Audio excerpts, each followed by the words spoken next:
Bonjour, c'est Laetitia de Step Change, coach en transition de carrière. J'ai l'immense chance d'être ici avec Frédéric. Bonjour Frédéric. Bonjour Laetitia. Qui a un profil assez atypique au niveau de sa carrière et donc je trouvais ça très intéressant d'avoir son avis. Frédéric, peux-tu nous en parler un peu plus de ton parcours? Alors voilà, mon parcours il est relativement atypique parce qu'il a commencé de manière très chaotique en humanité et en début d'université.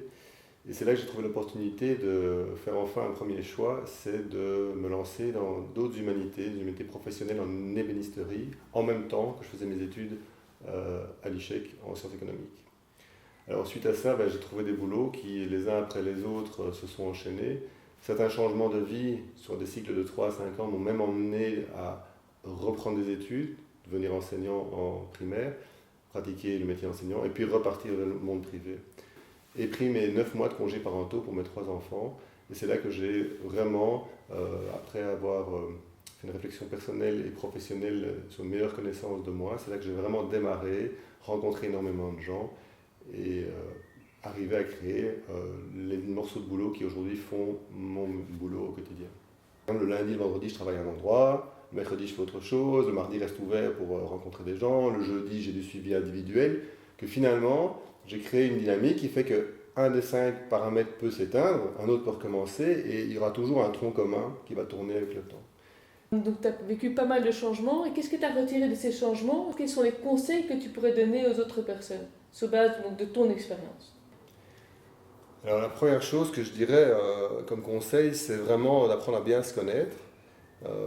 C'est vraiment là que se retrouvent toutes les clés de ce qu'on aime bien faire. Ça paraît très évident de le dire comme ça, mais faire un travail de développement personnel et puis dans la foulée un travail de développement personnel par rapport au monde du travail est vraiment la clé pour beaucoup de gens. Parce que, alors d'abord, c'est pas toujours facile de le faire seul, hein, on a souvent besoin d'être accompagné, simplement parce que aussi intelligent, bien ancré, etc., on a souvent besoin du recul, du regard de quelqu'un d'autre.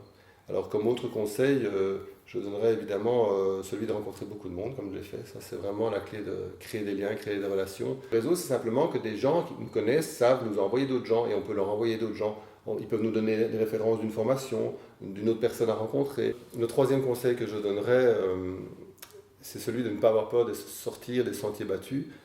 Beaucoup d'entre nous ont croisé un système avec des études et un métier dans la foulée. Et c'est un peu une espèce de grande autoroute qui paraît la seule voie possible. Hein. Je dois faire tel type d'études qui me mène à tel type de métier. Et finalement, je ne suis légitime dans un métier que parce que j'ai fait les études. Et en fait, il y a énormément de gens qui vivent au bord de cette autoroute, qui ont des métiers qui sont soit inventés, soit ils ont construit quelque chose, soit ils ont rencontré d'autres gens. Et donc moi j'encourage les gens à se renseigner sur ce qui existe autour, de voir d'autres métiers que les grands métiers principaux, de voir d'autres études que les grandes études principales, et surtout de construire la légitimité parfois d'une autre manière. Hein. On a beaucoup raté, parfois à certains endroits on est un peu désespéré, mais la légitimité peut se construire à travers, je me suis impliqué dans un projet à fond, même si je n'ai pas gagné d'argent dans un premier temps. Ça peut être, j'ai rencontré des gens et travaillé avec eux. Il y a parfois des métiers, il faut plusieurs mois ou années pour les construire, et il n'y a pas de budget pour financer cette construction. Et donc, ne pas avoir peur d'aller vers les gens et leur proposer des projets, des idées qu'on a, et puis aussi ne pas avoir peur de rater, de l'erreur qui, si vous ne faites pas 10 essais, eh bien, il n'y a pas de chance qu'il y en ait au moins un qui marche. Si au premier essai qui ne marche pas, on arrête, on ne va pas plus loin, et voilà. Donc, essayez, continuez.